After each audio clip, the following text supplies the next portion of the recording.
Hello mga lods, magandang hapon. Ayan, meron tayong gagawin na isang forklift, Toyota forklift. Ito ang problema mga lods.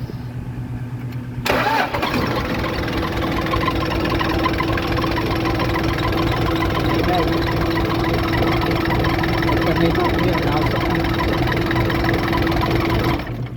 stuck up. So yun, babaklasin natin ang alternator. So tanggalin muna natin mga lods. So yan po, atin muna tatanggalin yung yung belt para ma-check natin kung alternator talaga ang sira. Yan,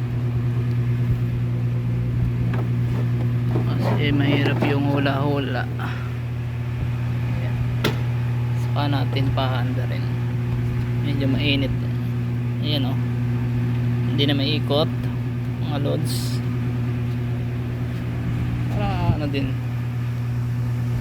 malaman nyo rin talagang yun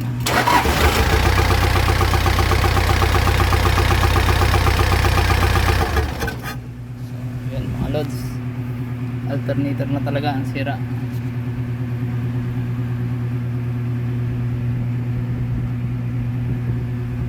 So babaklasin ko na yung alternator. 2 volt lang naman yung mga lods. Isa sa taas 12 millimeter na tsaka tapos ilalim yung 14. So yun, natanggal ko na isang terminal ng battery para safety tayo bago natin tatanggalin yung main wire na papuntang alternator.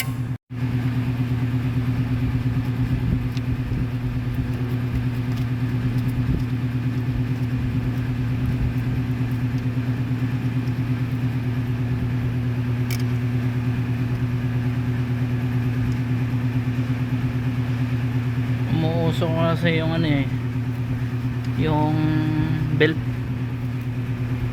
kaya hindi ko na pinandar na matagal.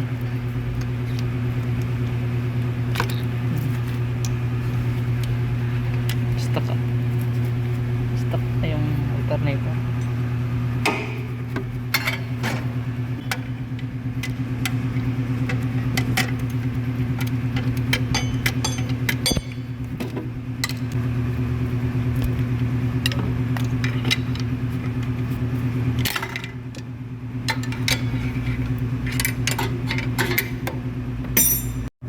So yan,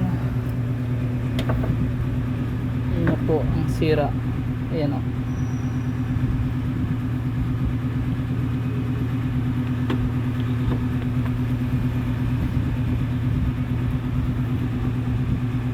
yung mga aluminum nasa loob na. So babaklasin po natin.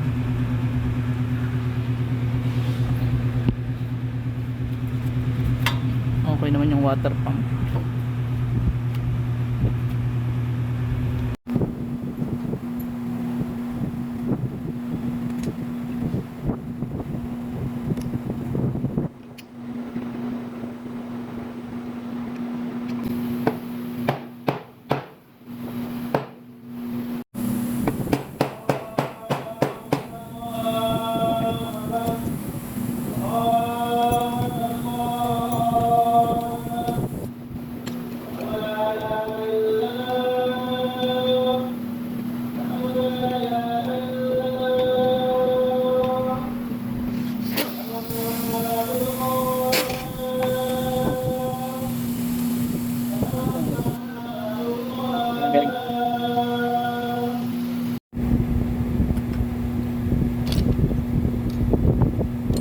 Bearing mga lods, sira na yung bearing. Durog na yung bearing, kaya tumatama na dito sa pinaka rotor.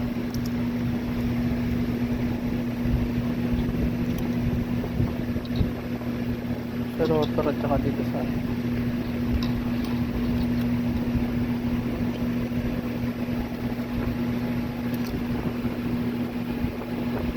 yun. Tanong natin kung mayroong mabibili ng pyesa nito. Kaya siguro ano, may tape na dito.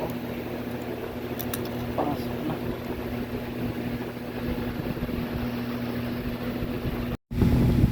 So ayan mga lods, napansin ko yung pinaka rotor nya, yung tinatamaan ng carbon, malalim na rin. Kaya kailangan talaga mapalitan na ito ng bago. Ayan o, matama na rin dito.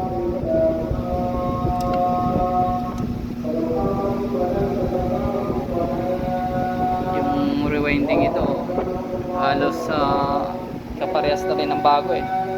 Nabibili naman ng bago na ganito eh. Siguro nasa 400 real meron. So isasuggest na lang natin na bago na lang ipalit, kasi ito malalim na rin yung rotor nya, hindi rin magtatagal. Kaya mga lods, update ko kayo. So yan mga lods, binilhan ko na ng bago dahil maraming sira yung luma nya. Yan, bili ako ng original.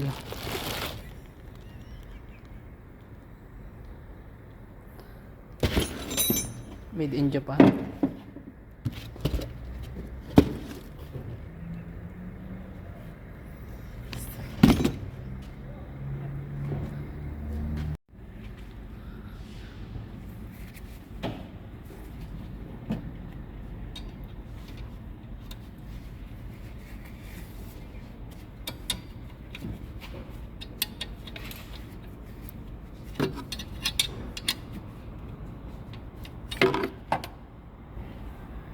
So yung mga loads na ikabit na natin, titestingin na lang natin mga loads. Start na lang.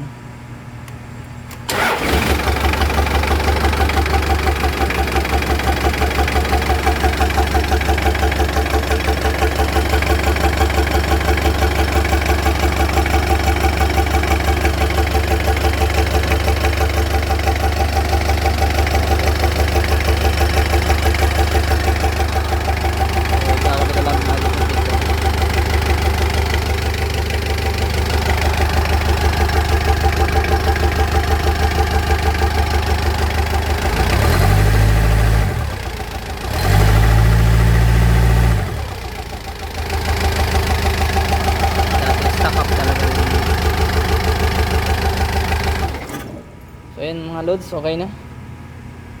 Kakabit na lang natin tong filter. Di talagang usok siya eh, dahil stuck up yung alternator. So yun lang mga loads, help na lang, pa-subscribe at saka pa-like na rin ang aking video. Salamat, God bless. So yun mga loads, i-check natin ang alternator kung nagkakarga. Lagyan lang natin to ampere meter natin. Natin ang amperahe ng ano. So ating panda rin.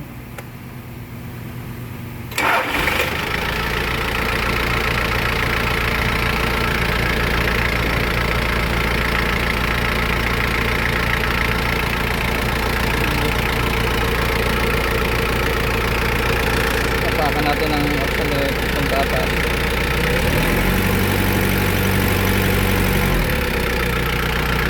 Mga loads, ang reading niya normal lang ang reading niya mga loads. Maganda yung karga niya.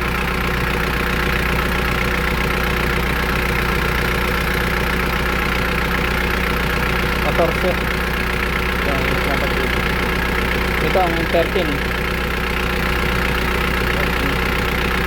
So off natin. Yan o. Kapag hindi na andar, 12.5 something yung pag umistart na maabot na ng 14. So okay yung alternator na nabili natin. So yun lang mga lods, thanks for watching.